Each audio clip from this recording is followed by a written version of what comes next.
Hi, this is Dr. Justin here. Today's talk is going to be on hormone imbalances. Majority of almost all women that come into my office have some sort of hormonal imbalance. It could be predisposing them to migraine headaches. It could be predisposing them to fatigue, back pain, breast tenderness, cramping, bloating, the whole 9 yards.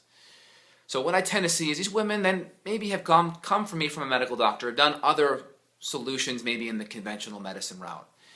And the main two things that tend to be offered in the conventional medicine route are birth control pills and antidepressants, and none of which actually address the imbalance in the person's body to begin with. So we don't really offer a depression cure or a female mood imbalance cure. All our goal is to make specific changes in the diet, lifestyle, and exercise, and to use specific supplementation and herbal nutrients and medicines to help push the bodies into a state of healing. As the biochemistry and the physiology gets balanced, symptoms tend to go away. So we're not really treating symptoms. But most of my patients come in and they are so frustrated with the fact that their only options are an antidepressant, which some just feel, the doctor's just telling them it's all in their head, which it's not. There's actual physiology that's imbalanced, which we see on various functional lab tests.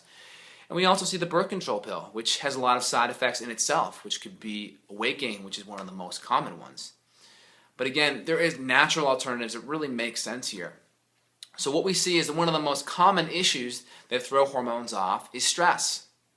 So if you look at any female hormone chart where hormones actually come from, to keep it simple, we have a natural balance of estrogen to progesterone in a female hormone cycle. Our body tends to be what's called progesterone dominant. We have about 20 to 25 times more progesterone than estrogen.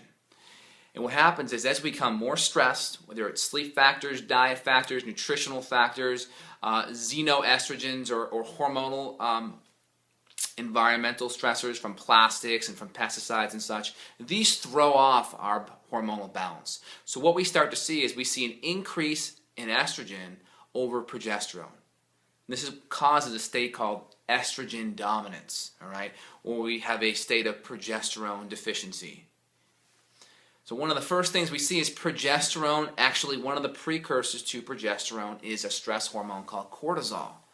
So the more we're stressed, our body's main goal is actually to bump up cortisol by taking the precursors of progesterone and saying, you know what, it's more important that we handle stress now than we have healthy function and fertility. So we're going to knock progesterone down. We're going to increase our stress hormones because the body says we always need to handle stress first before we handle reproduction and healthy physiology.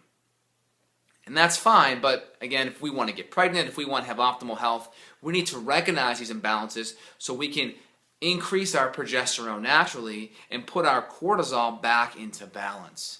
And we can do it with simple diet, lifestyle, and exercise factors, and also doing what's called a cortisol rhythm. We measure your cortisol at specific times of the day. So morning, afternoon, late afternoon, and dinner time, we get an idea of how your cortisol is fluctuating because it is actually on what's called a circadian rhythm. All that means is cortisol is higher during the day and lower at night.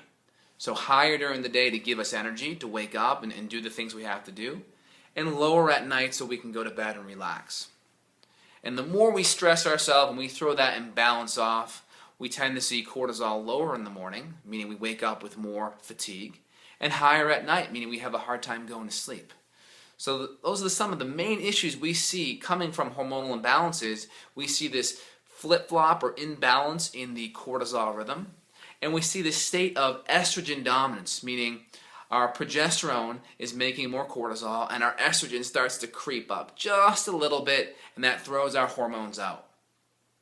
And now knowing what the information that I portrayed in this video, it's easy to see that antidepressants and birth control pills aren't really going to fix this issue. They may be symptomatic or palliative for a time being, but really pushing the adrenals and pushing the body and creating a healthy diet and lifestyle and exercise program really isn't to be the long-term solution to fix this imbalance.